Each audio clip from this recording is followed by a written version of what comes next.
Most people do not fail to save money because they are lazy. They fail because their financial filter is upside down. That is the brutal truth. Money comes into their life through work, effort, time, reputation, and stress. Then it passes through a broken filter designed by convenience, impulse, fatigue, advertising, subscriptions, ego, and boredom. By the time the month ends, almost nothing solid is left. Then they blame themselves. I would not blame the person first. I would blame the filter. If I sat across from you and you told me you had tried to save for years and kept failing, I would not begin by asking whether you wanted it badly enough. I would ask a better question. What happens to the first dollar the moment it touches your account? Does it enter a structure that protects it, or does it enter open air? Most households live in open air. A paycheck lands. Bills hit, convenience spending fills the cracks. A few emotional purchases get disguised as rewards. A few subscriptions go unnoticed. A little food waste, a few delivery fees, a couple of upgrades you did not need. A month later, people stare at the wreckage and say they need more discipline. They need a better filter. I have spent my life watching how capital behaves when it enters good systems and bad systems. The difference is never trivial. Good systems preserve optionality. Bad systems eat optionality before you even notice it disappearing. That is why I do not think the first battle in saving your first $10,000 is mathematical. It is architectural. You are not trying to become a more heroic person. You are trying to stop handing raw cash to a machine built to strip your future into tiny, forgettable transactions. Once you see that, everything changes. The first thing I would do is install what I call a betrayal filter. You have already met your future self. He is tired. She is bored. He is stressed after work. She is angry after a bad day. He believes one purchase will make the week feel less heavy. She believes this one subscription is too small to matter. That future self is not evil. That future self is simply vulnerable. Most people build their financial life as if that vulnerable self will behave rationally at the worst possible moment. That is fantasy. If I know I will be tempted later, I do not leave the gate open and hope for moral greatness. I lock the gate now. That is why commitment devices work. Call it a Ulysses contract if you like. I call it making your future mistakes more expensive. You want internal friction and external friction. Internal friction means the purchase cannot happen in 2 thoughtless seconds. It means the card is not already saved in every app. It means the checkout process is annoying. It means the shopping app is deleted. It means the default payment method is gone. It means you have to stand up, go find the card, type the numbers, and look yourself in the face while you do it. People laugh at simple tactics like freezing a card in a block of ice. I do not laugh. I have too much respect for incentives. If a stupid-looking barrier interrupts a stupid impulse, it is not stupid. It is profitable.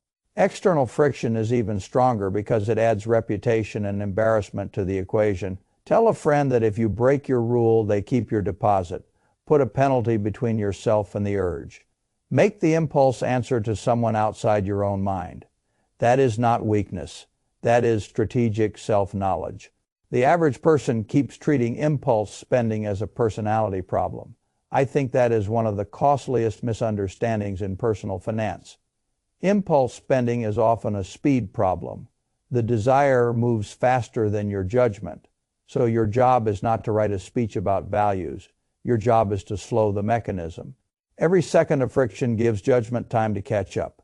Every extra step reduces the odds that cheap emotion turns into permanent money loss. When I look at families who cannot save, I often see no betrayal filter anywhere. Their wallets, phones, browsers, and routines are all optimized for instant surrender.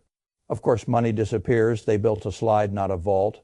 Now, once you block the fastest leaks, you face the second problem, decision fatigue. This is where most self-improvement talk becomes nonsense. People wake up feeling ambitious and assume they will be equally intelligent at 8:30 p.m. after a long commute, workplace stress, family obligations, and 100 tiny choices drain their mental energy. I would never allocate capital with that assumption.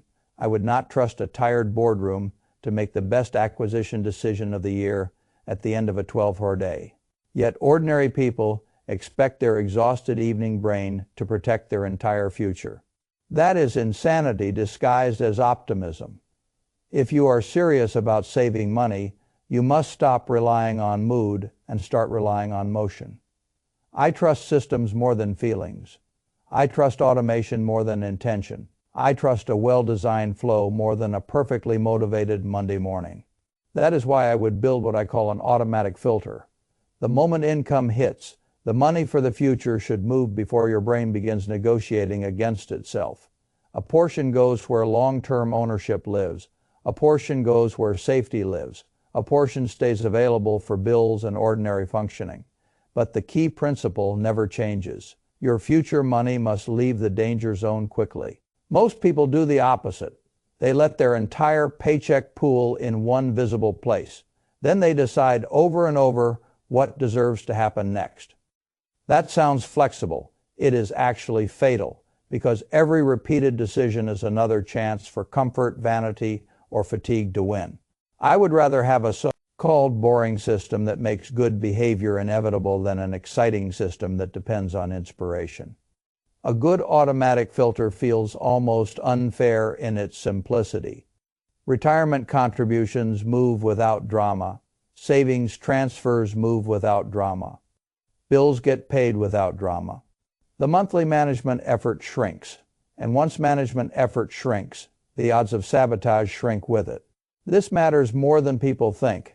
A person who spends 2 minutes a month steering money through a clean automatic structure will often outperform the person who reads personal finance content every day, but still runs money through chaos. Knowledge without routing is just entertainment. The reason automation changes people is not only financial, it is psychological. When you stop arguing with money all the time, money stops feeling like a daily referendum on your worth. You start living with more calm. You start seeing the future as buildable. You stop confusing financial control with constant sacrifice. That is when saving stops feeling like punishment and starts feeling like engineering.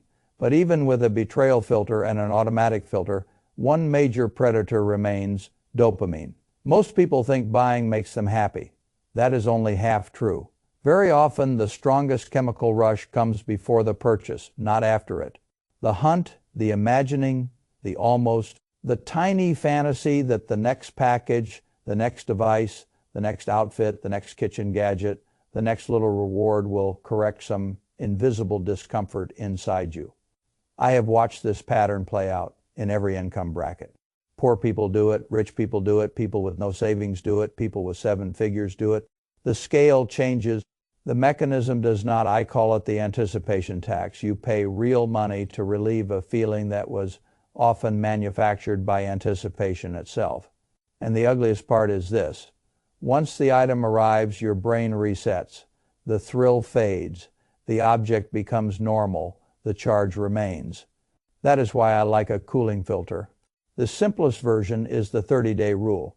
When you want something, you do not say no forever. You say not now. That wording matters. A childish mind rebels against permanent denial. A strategic mind can tolerate delay. So when the desire appears, write it down, put it on a list I would call the not now but later list. Give the urge a place to live without giving it access to your wallet. That alone does something powerful. It lets your brain feel the anticipation without forcing your bank account to pay for the fantasy immediately. Then wait, not 1 hour, not until tomorrow, long enough for your nervous system to stop confusing novelty with need. What you will discover is humiliating and profitable. A shocking portion of what felt urgent was never important. 10 days pass, and the magic weakens. 2 weeks pass, and the object becomes forgettable. A month passes, and you sometimes cannot even remember why you wanted it. That is not deprivation. That is truth revealing itself. The cooling filter does not just save money. It teaches you how often desire is fake. And once you learn that lesson, a great deal of consumer culture loses its power over you. You stop treating every spike of interest as a command. You start acting like an owner instead of a target. Now, there is another leak people underestimate because it hides inside ordinary life.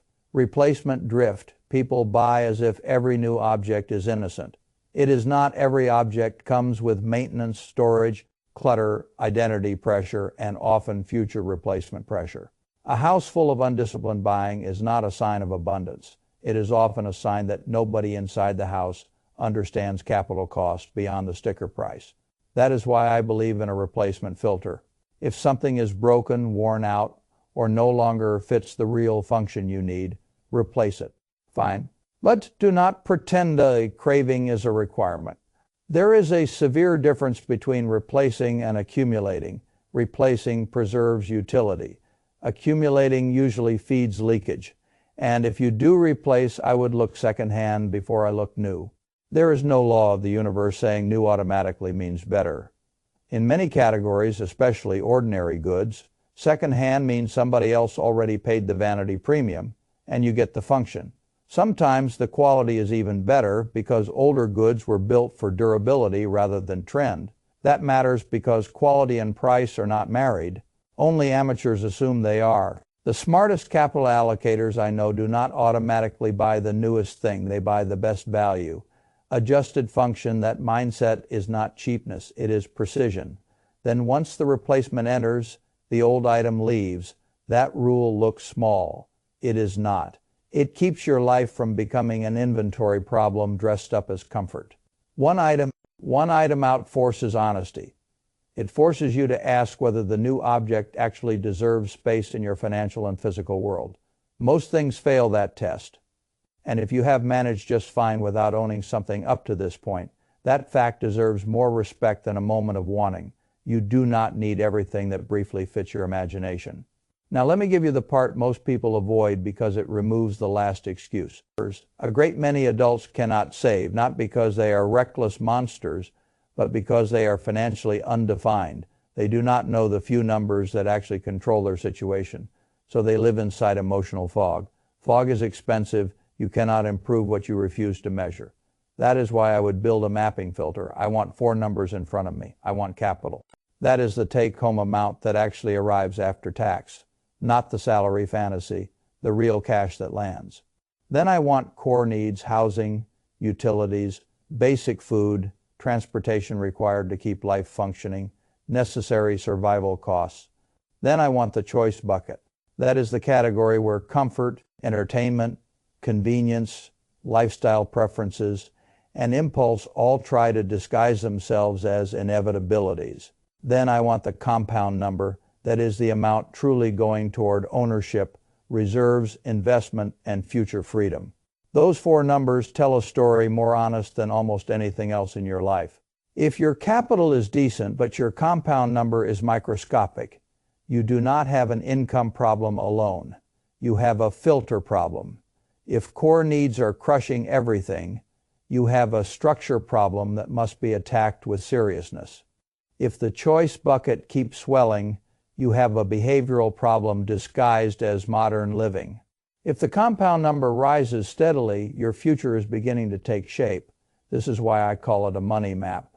Without a map, people say they are trying. With a map, they can see exactly where the machine is winning. A score helps too, not because life is a game, but because feedback changes behavior. Once you can see whether your monthly design is healthy or weak, you stop speaking in vague adjectives and start making targeted decisions. That is when the conversation matures. Not I feel like I am bad with money, but my core needs are overgrown. My choice bucket is cannibalizing the compound number. My capital is being routed without a governing plan. Those are useful sentences. Useful sentences create useful action. And once you have a map, you need maintenance. This is where weeds enter the story. I have never seen a financial life stay clean by accident. Never charges creep in, promotions expire, subscriptions renew, fees appear, banks test how inattentive you are, apps quietly keep eating, forgotten memberships feed on neglect. Fraud sneaks through the cracks. People assume small recurring amounts are harmless because they do not feel dramatic. That is how 1,000 leaks survive. I call this the weed problem. Your financial garden can look fine from a distance and still be getting choked underneath.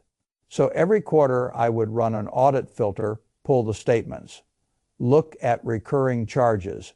Find what is renewing, what is duplicating, what is being ignored, What is charging you for convenience you no longer use? Do not rely on memory. Memory is sentimental. Statements are ruthless. People guess what they spend on subscriptions and then discover the real number is far uglier. That is not rare. That is ordinary. Neglect always underestimates cost. And once you find the weeds, pull them aggressively, cancel what no longer serves a real function. Negotiate where you can ask for the fee reversal. Ask for the refund, ask for the cheaper tier. Most people leave money on the table because they are embarrassed to ask one practical question. I have no reverence for useless fees.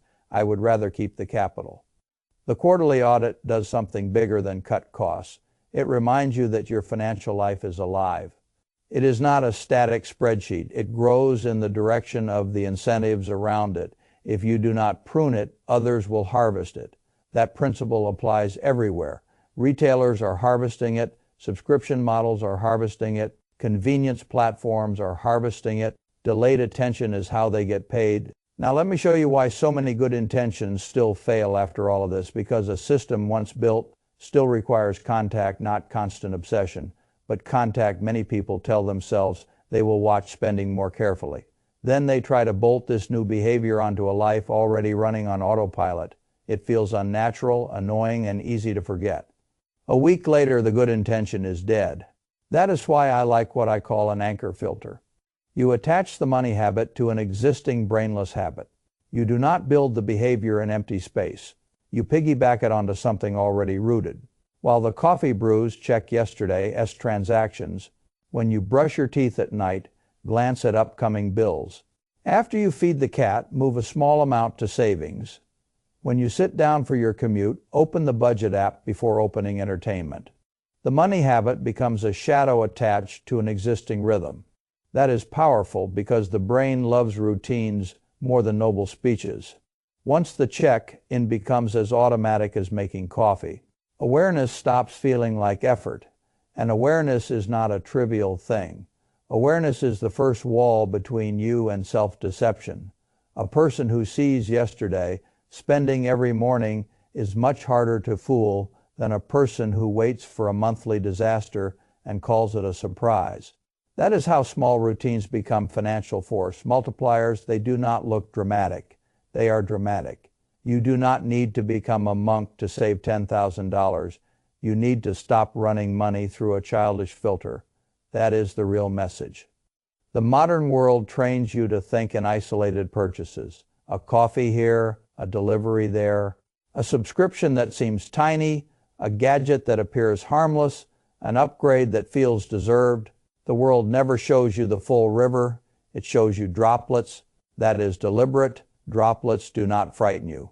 Rivers would, but capital compounds as a river. Leakage compounds as a river too.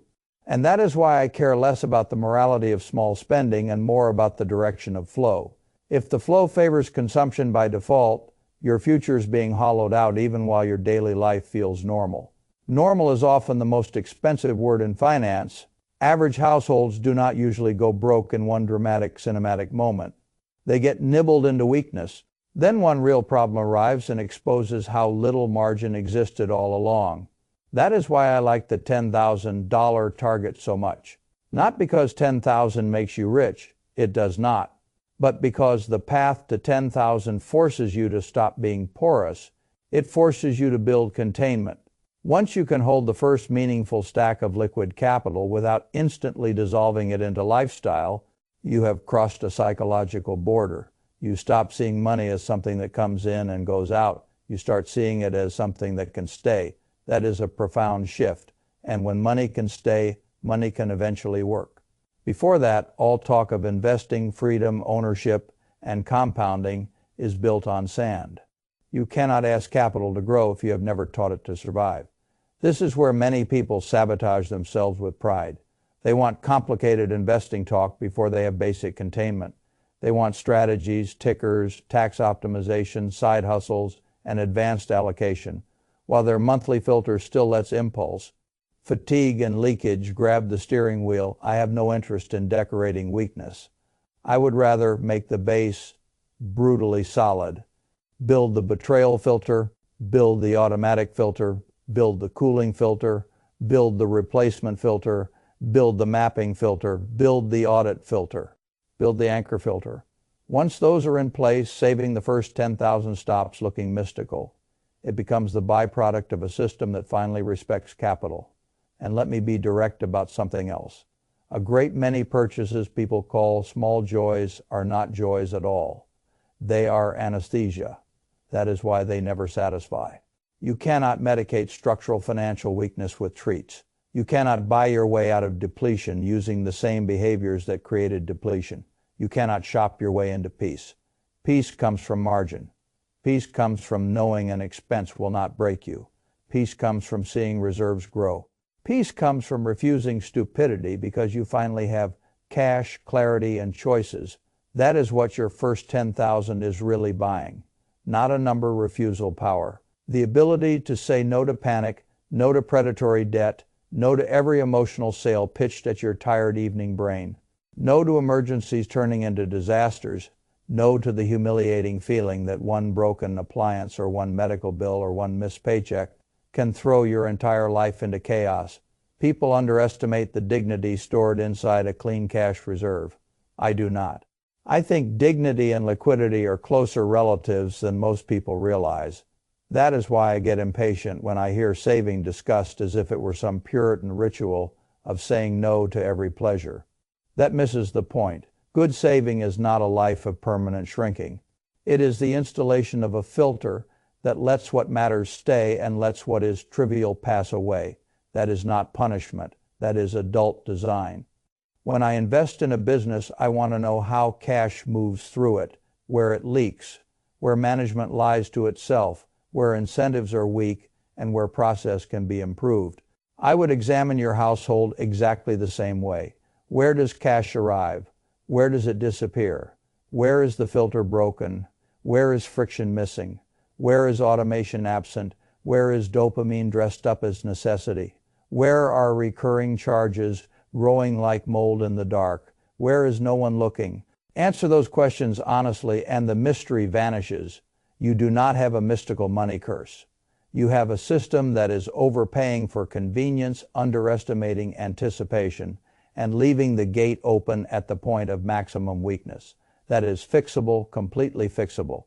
And once you fix it, something else happens that almost nobody talks about. Your identity changes.